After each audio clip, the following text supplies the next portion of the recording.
Before maps were complete and the world was known, there were those who dared to wander. Some weren't yet old enough to vote, to fight, or even to choose their own path, but they chose it anyway. They faced uncharted oceans, endless deserts, and the unknown beyond the next horizon.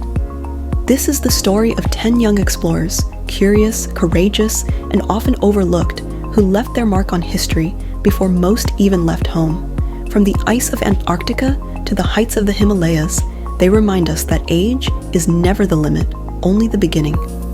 Matthew Henson, United States, 1870s to 1880s, age 12 to 18. Before Matthew Henson became one of the first men to reach the North Pole, his spirit for exploration was forged as a boy with little but his courage and a fierce will to learn. Born in Maryland in 1866, Henson faced adversity from a young age. Orphaned by age 11, he set off on his own, and by 12, he found work as a cabin boy on a merchant ship out of Baltimore. It was there that Henson's true education began. Under the mentorship of the ship's captain, Henson learned to read, write, navigate, and sail the globe. They traveled to China, Japan, North Africa, and the Arctic Circle. He became a skilled navigator, carpenter, and survivalist long before adulthood. When he met Commander Robert E. Peary years later, Peary immediately recognized Henson's capabilities and made him an integral part of his Arctic expeditions.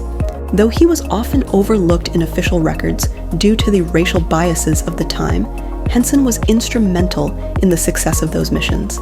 He built sledges, learned the Inuit language, and adapted native survival techniques. By the time he reached the North Pole in 1909 with Peary, he had already lived a lifetime of exploration that began in boyhood. His legacy stands as a testament to how curiosity and skill, honed from youth, can lead to extraordinary achievement. Sacagawea, Lemhi Shoshone, United States, early 1800s, age 11 to 16.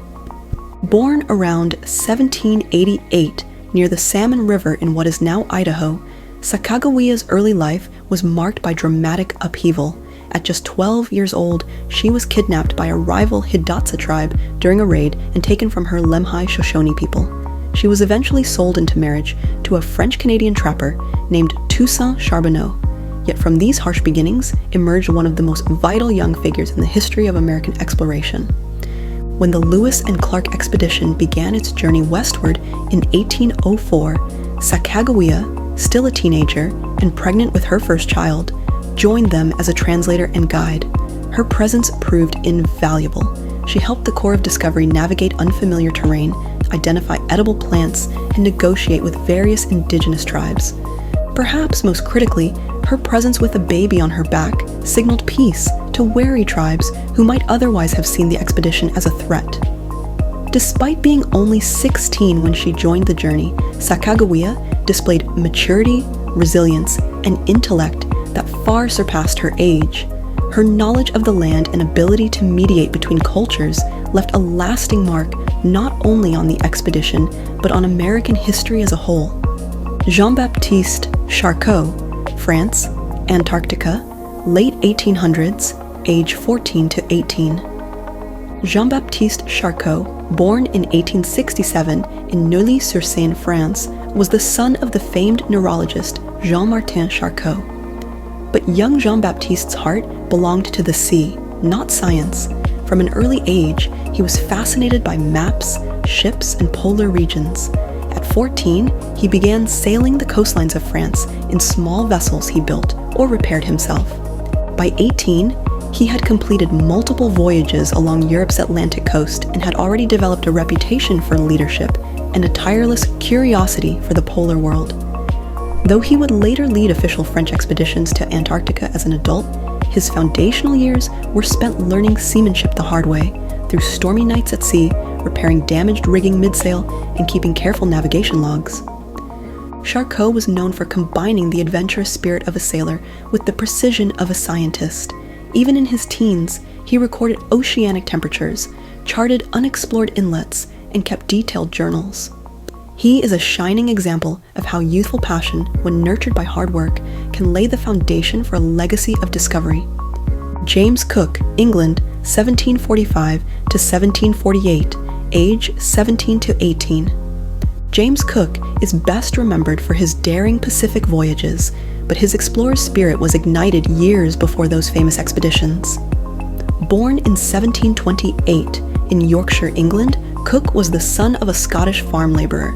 At 17, he left home to apprentice aboard a coal ship sailing the North Sea. Though the work was backbreaking and the conditions rough, young Cook was entranced by the rhythm of the sea. He learned how to handle sails, navigate coastlines, and calculate tides with precision. By age 18, he had become an expert in ship maintenance and navigation. He spent his spare time studying geometry, astronomy, and cartography, subjects few of his peers touched. His obsessive attention to detail and insatiable appetite for knowledge earned him respect from older sailors and captains alike.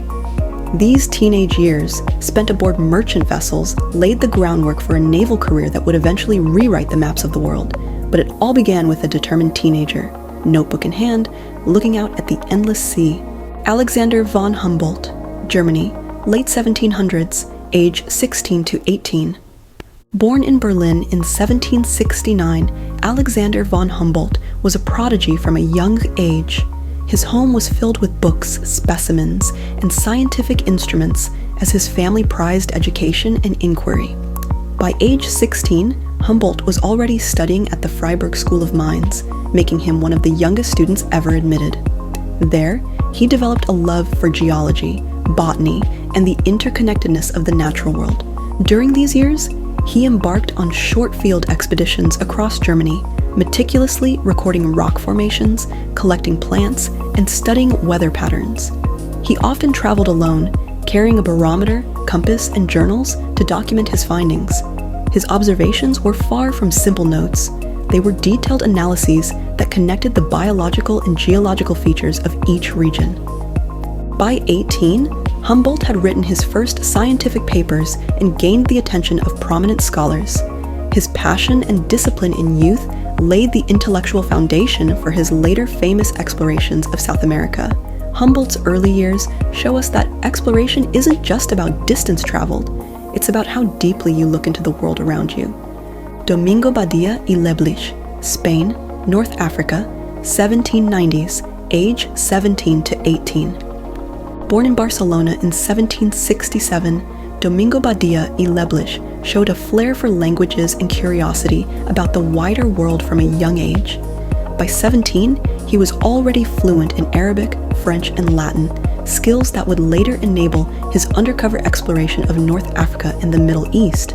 He was fascinated by Islamic culture, geography, and the prospect of crossing cultural boundaries through disguise.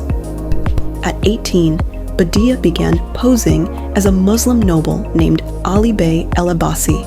With support from Spanish authorities, he journeyed through Morocco and later Egypt, dressed in traditional garments, adopting local customs, and documenting what he saw. He gained unprecedented access to places normally closed to Europeans, including mosques and desert strongholds. His detailed journals, maps, and observations would later form the basis for important European studies of the Arab world.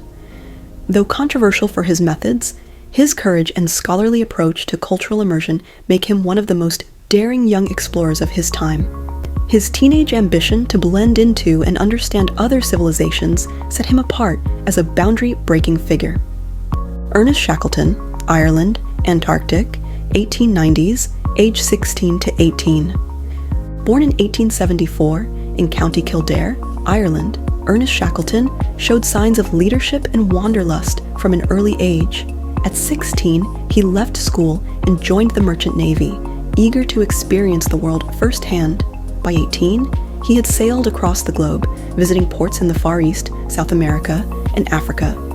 These formative voyages instilled in him a passion for adventure and a deep respect for the sea.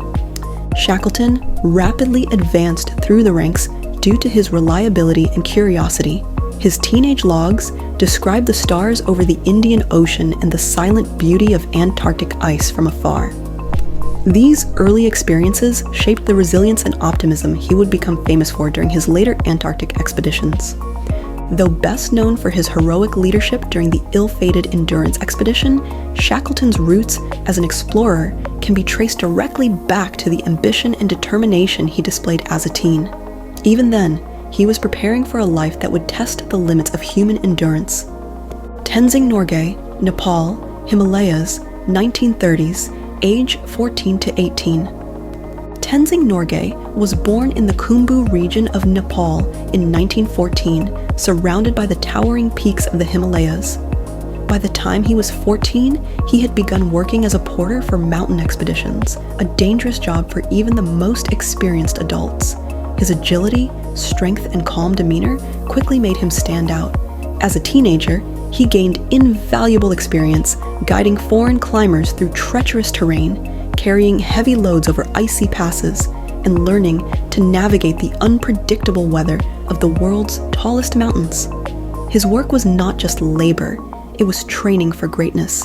By 18, Tenzing was already an expert in altitude acclimatization and rope handling, skills that would later prove essential. Though he would become world-renowned for summiting Mount Everest with Sir Edmund Hillary in 1953, the roots of Tenzing's legacy lie in these early years. They were spent climbing in the shadow of Everest, preparing his body and spirit for one of the greatest achievements in exploration history. Jeanne Baret, France, global voyage, 1760s, age 17 to 18. Born in 1740 in La Comelle, France, Jeanne Baret defied societal norms from the start.